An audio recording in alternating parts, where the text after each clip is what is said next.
This is Anthony from the Maricopa Library. I'm here with Doug. And today we are happy to be presenting Star Wars books in light of May the 4th. Star Wars Day! Yay! Today we have a few titles that we would like to talk a little bit about. And hopefully when we start talking and talk about how much we love them, you may be interested and come to love them yourself and maybe even give them a chance for yourself. So Doug, what do you got with you today? All right, well, I'm going to go with my favorite. It's one of the newer ones. It's called Star Wars From a Certain Point of View. So what's great about this is a series of short stories. So if you're not a huge Star Wars fan, it's a way to get into it. But if you are a huge Star Wars fan, these are fun little points of view for all the different characters that you may or maybe have not seen in the different movies. So really fun. It came out as an anniversary edition for the release of A New Hope. So this is a great one. Check it on out.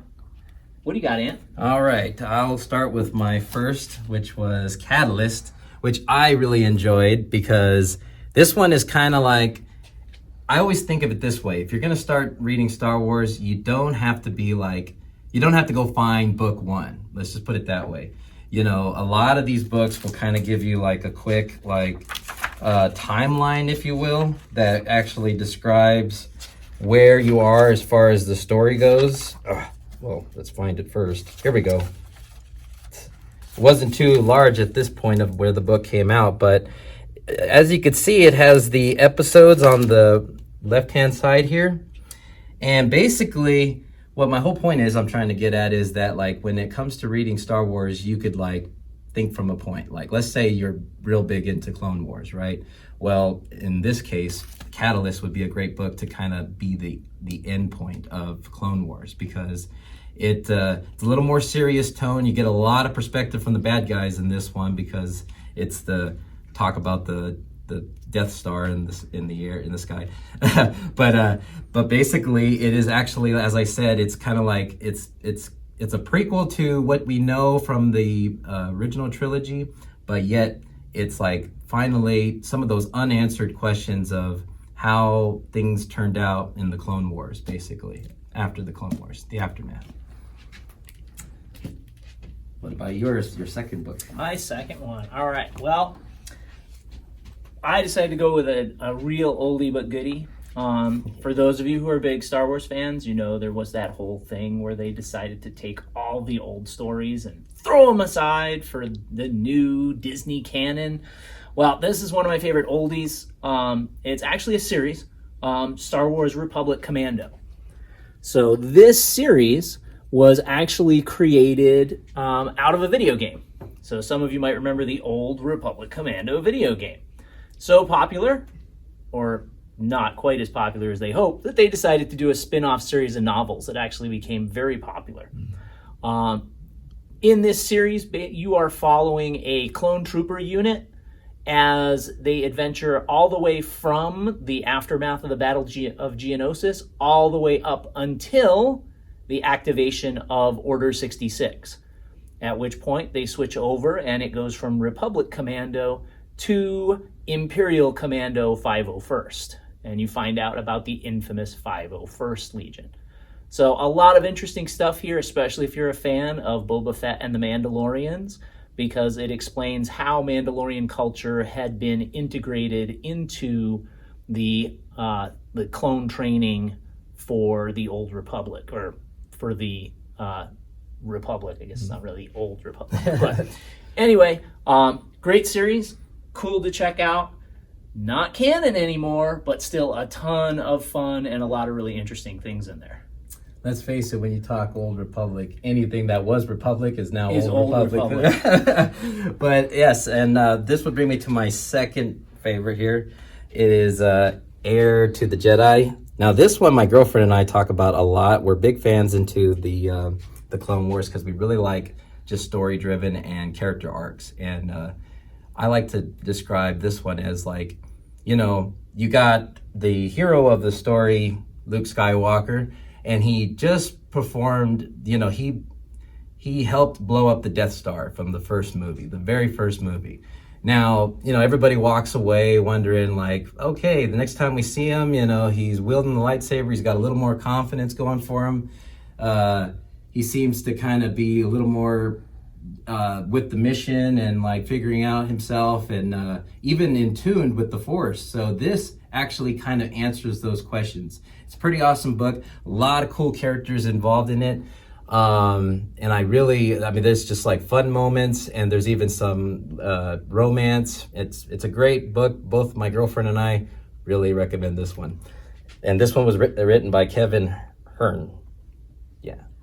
Oh, and by the way, sorry, last thing to mention. First book that was written in the first person point of view in Star Wars books, as far as the books go. And you decided to show us that it was on the iPad because... Yes, that's right. This one is located in the Cloud Library, folks, so you could get it there. It's a digital format app that we have that you can get it that way. And speaking of which, your book that you're about to show is from our other digital app, which is from Hoopla, right? Right.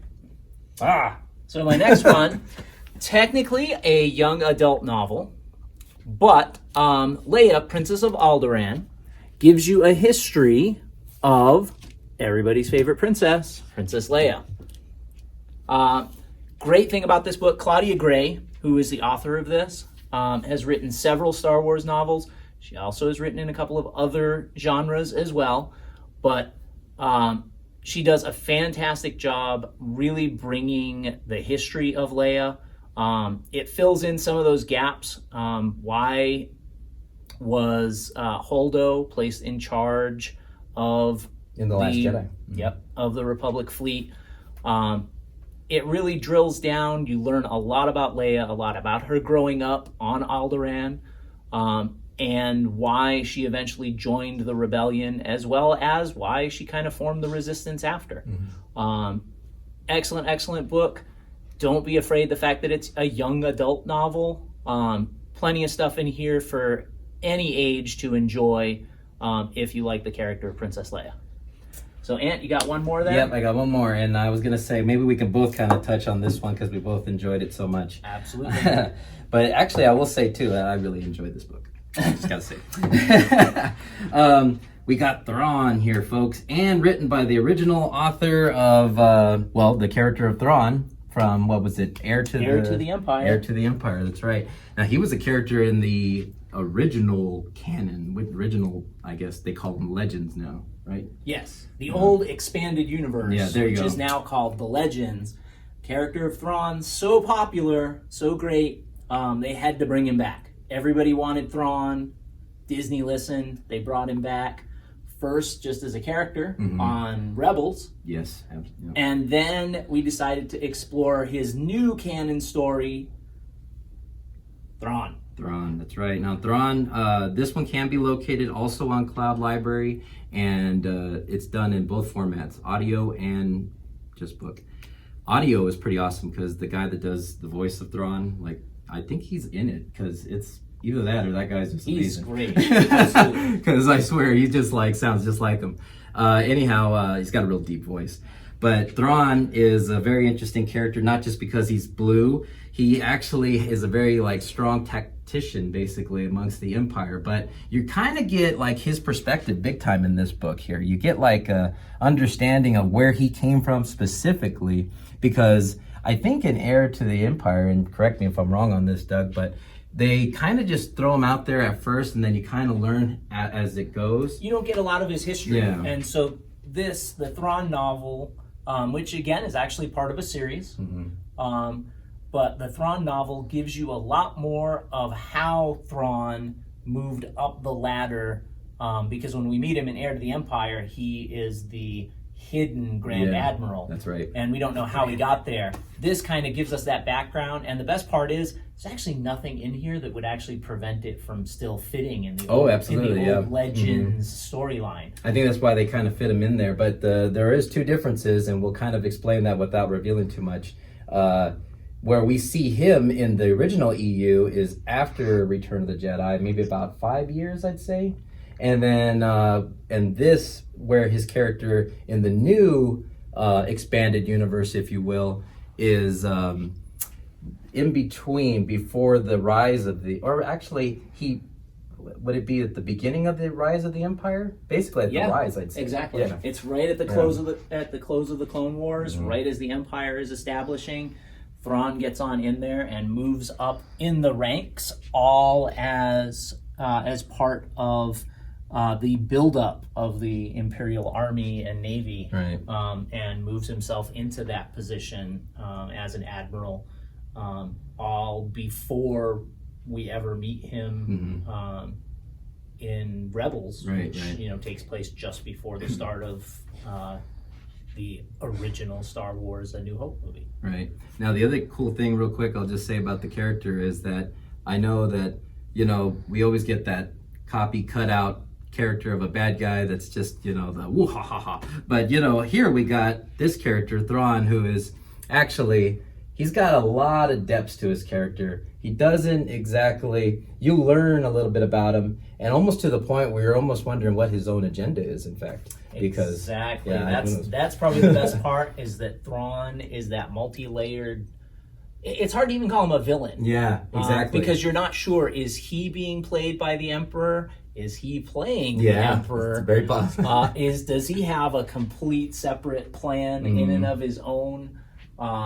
I don't know. It's really kind of, and you kind of get to see all those layers, in Thrawn. So he's much more than your copy cut out bad guy. Mm-hmm. Oh yeah.